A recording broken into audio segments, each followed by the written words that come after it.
1 Reis, capítulo 19, versículo 1. Elias no monte Horebe.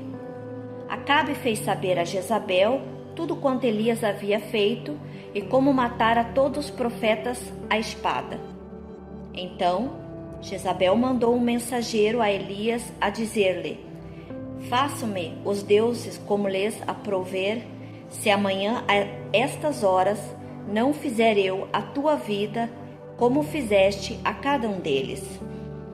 Tremendo, pois, Elias levantou-se e para salvar a sua vida se foi e chegou a Berseba, que pertence a Judá, e ali deixou o seu moço.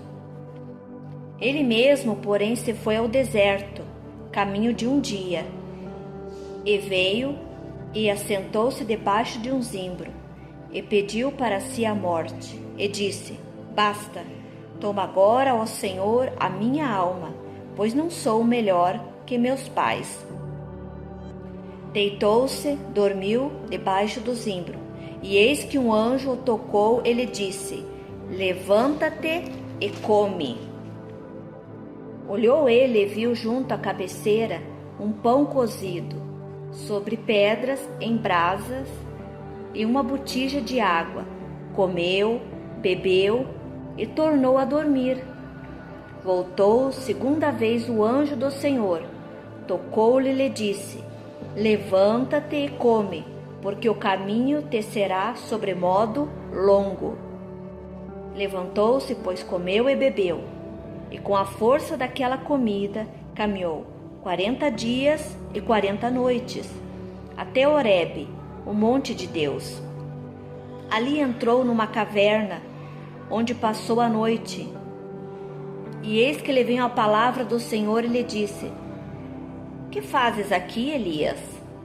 Ele respondeu: Tenho sido zeloso pelo Senhor Deus dos exércitos, porque os filhos de Israel deixaram a tua aliança, derribaram os teus altares e mataram teus profetas à espada. E eu fiquei só, e procuram-me tirar-me a vida.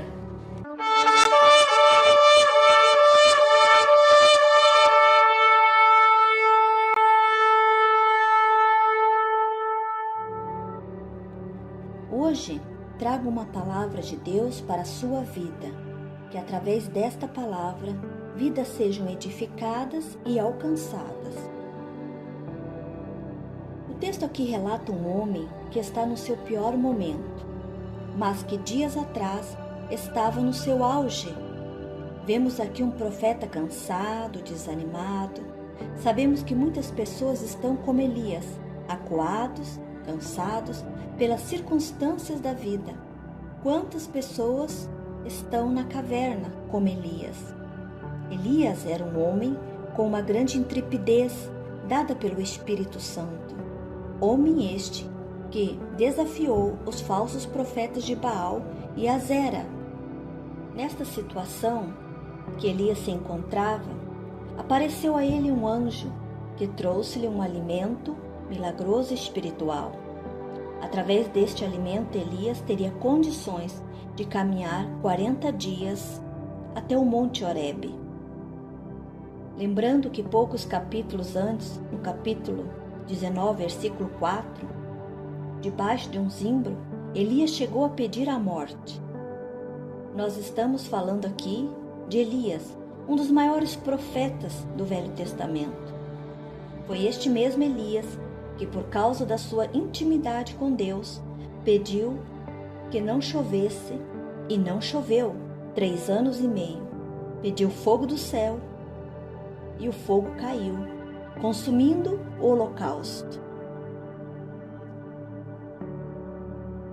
Tiago diz, no capítulo 5, versículo 17, que Elias era sujeito às mesmas paixões que nós. Tiago deixa claro que Elias era homem feito de carne e ossos como nós somos. Elias, que pouco antes pediu a morte, agora após o alimento espiritual, com a força daquele alimento, ele caminha até Horebe. Mas a Bíblia vai dizer que neste caminho ele encontra uma caverna.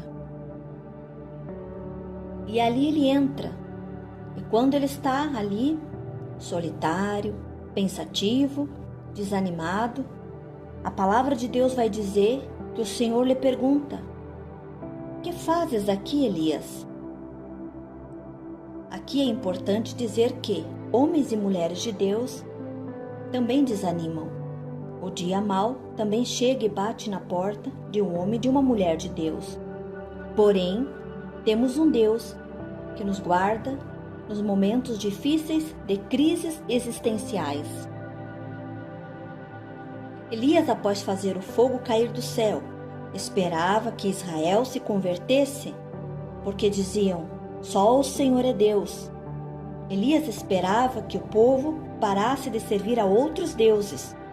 Em vez disso, Elias vê palavras de ameaça de Jezabel. Trazemos isto para as nossas vidas. Quantas vezes achamos que após a palavra pregada, o testemunho e a manifestação da glória de Deus, achamos que nossas famílias vão se converter. Mas, infelizmente, muitas vezes não é isso que vemos. Veja o que aconteceu com Paulo e Silas no Novo Testamento. A Bíblia vai dizer que eles estavam pregando e expulsando o demônio de uma jovem adivinha. Mas veja o que aconteceu. Logo em seguida, eles esperavam: pronto, o povo vai se converter. Mas em vez disso, foram perseguidos e acoiçados. Elias desanimou. Elias sai de um patamar alto e entra naquele declínio emocional. Nós somos assim. Um dia estamos dizendo: vou vencer, vai dar certo, glória a Deus, aleluia. E no outro dia entramos na caverna. Mas quero lhe dizer que a caverna não é seu lugar, porque na caverna não se obtém vitória. Deus até permite que entramos na caverna, mas não que moramos na caverna. Porque a caverna produz sentimentos de fracasso, depressão e medo. Muitas vezes em nossas vidas estamos com a síndrome da caverna. Na verdade, você pode até se esconder de Jezabel, porém não de Deus. Deus está te vendo dentro da caverna. Pegue uma chave, meu irmão e minha irmã. Quando o desânimo bater à sua porta, pense em algo que lhe traz esperança. Neste texto bíblico é possível extrair uma lição: que, qualquer que sejam as circunstâncias, seja nos momentos mais baixos de nossas vidas ou mais altos, o Senhor nos acompanha.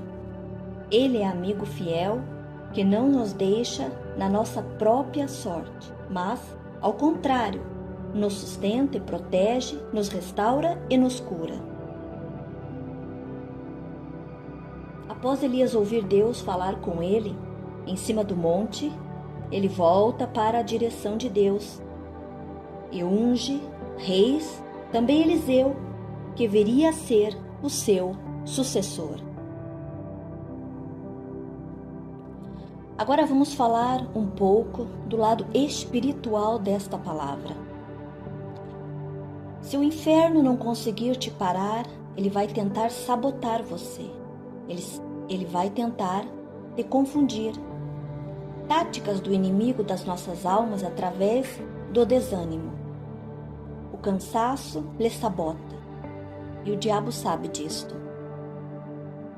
Você nunca pode deixar de olhar para o autor e consumador da fé, Cristo Jesus.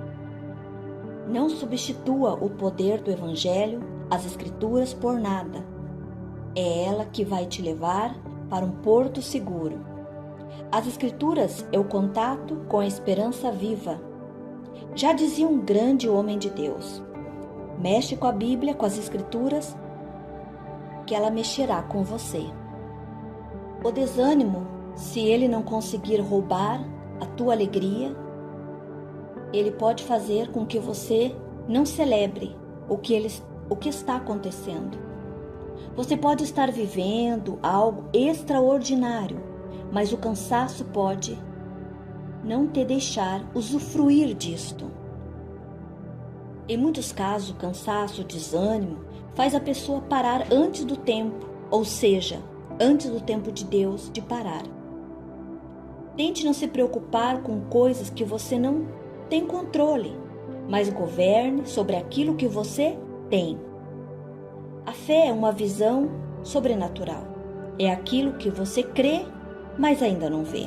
Estar na igreja não é uma garantia de estar vivendo o propósito de Deus. Você pode estar 10 anos na igreja e só estar esquentando o banco, porque se você ainda não nasceu de novo, então o inferno não está preocupado se você está na igreja. O inferno tem confundido muitas pessoas nos últimos tempos. As pessoas estão convencidas, mas não convertidas. Existem vários ladrões de alegria, paralisadores de sonhos e projetos de Deus para a sua vida. O diabo não está preocupado com a sua prosperidade. Ele está preocupado em não deixar você usufruí-la. Ele está preocupado em impedir que os sonhos, os projetos de Deus na sua vida não sejam realizados, para que o nome do Senhor não seja glorificado. Você nunca é atacado até você sair de um ponto A para um ponto B. É quando você está em uma transição, quando decide mudar, melhorar, ir em frente. Isto incomoda o mundo espiritual. O mundo espiritual se movimenta com toda a força para fazer você desistir. Infelizmente, muitas pessoas não entendem e param por conta dos ataques, desistem dos seus projetos, dos seus sonhos e saem completamente do foco.